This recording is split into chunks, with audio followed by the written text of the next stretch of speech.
Today I board my plane for home and finally end this year-long crazy adventure that has been my life in Japan.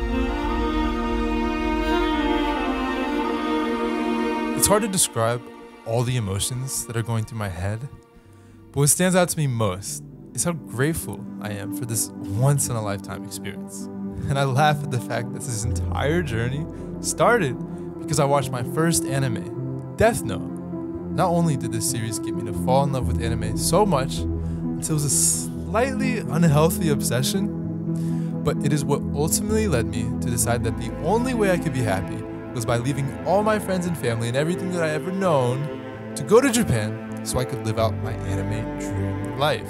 And that was a dumb decision. I was so naive, but I'm getting ahead of myself. If we go back to that first day when I came to Japan, that was one of the happiest, most exciting days of my life. And I'm so glad to have documented that, as well as my entire year-long journey on YouTube, which is a shameless plug to subscribe to my channel.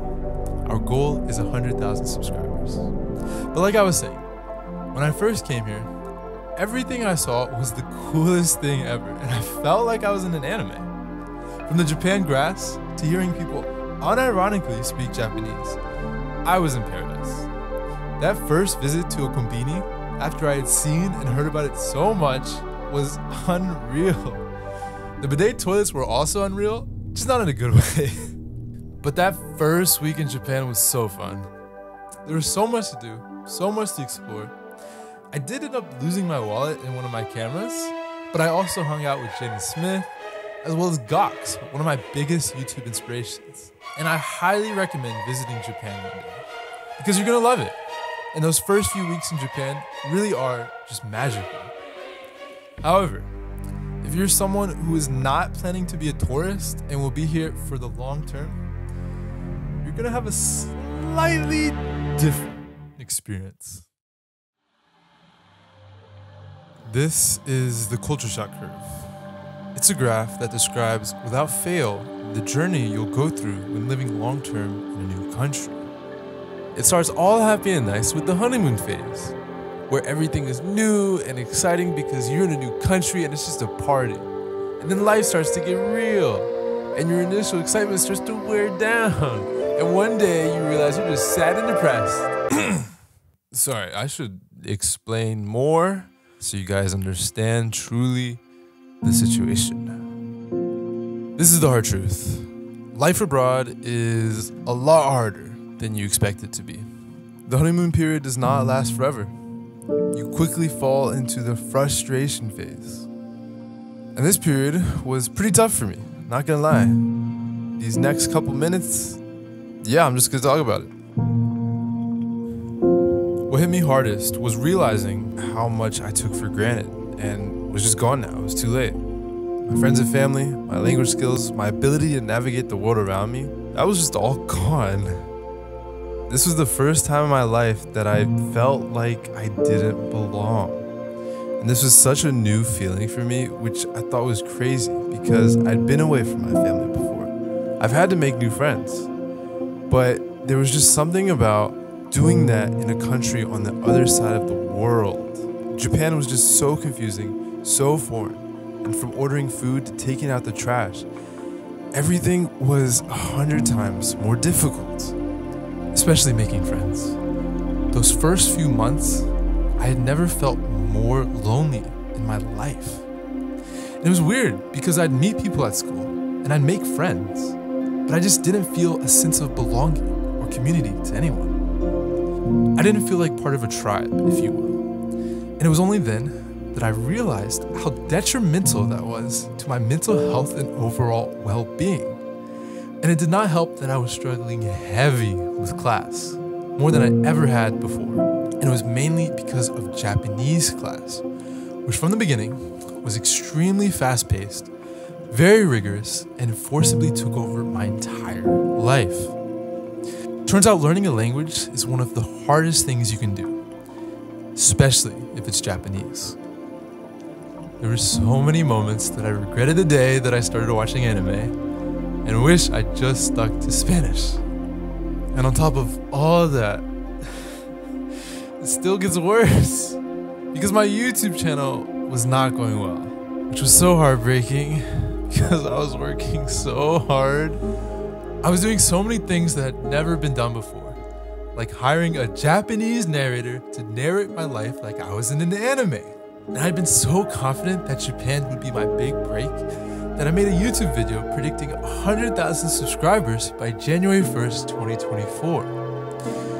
Well, it's currently June 2024, and I'm barely at 6,000 subscribers. So that did not go like I thought it would at all. I should have known that it'd actually be January 1st, 2025 when I'd reach 100,000. I'm going to be a YouTuber, but I digress.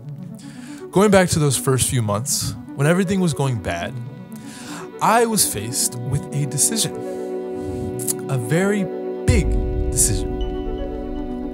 I could finally head home after my semester was up, getting to see my friends and family again, and ending the horror that was Japan. Or I could extend my study abroad for the entire rest of the year. Now, for any sane person, the obvious choice was to go back home because Japan was being mean. But me? Well, I'm kind of crazy, in a charming but crazy sort of way. And I felt like if I chose to go back home now, I'd regret that decision for the rest of my life. That if I didn't see this adventure through, when for so long living in Japan had been the dream, I'd always regret giving up on this once-in-a-lifetime opportunity.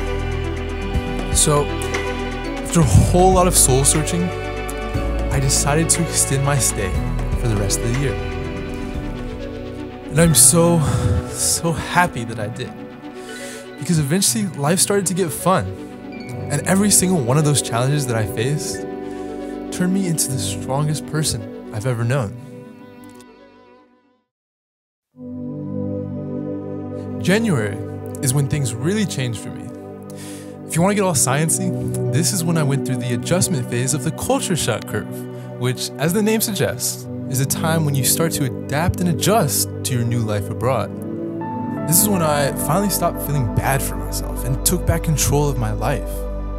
I stopped being scared of Japanese. I posted banger YouTube videos every single week, and I just found so much peace in my life. I realized that there was actually something beautiful about having my solitude in Japan. That my alone time gave me the opportunity to really understand myself and learn what I wanted out of life. And it was funny because at this point I had met and was surrounded by some really great people, but I would regularly leave all of them to go on my solo monk mode journey here in Japan. Every day I improved on myself, and in these past 6 months I literally went through the anime equivalent of the main character going through their training arc.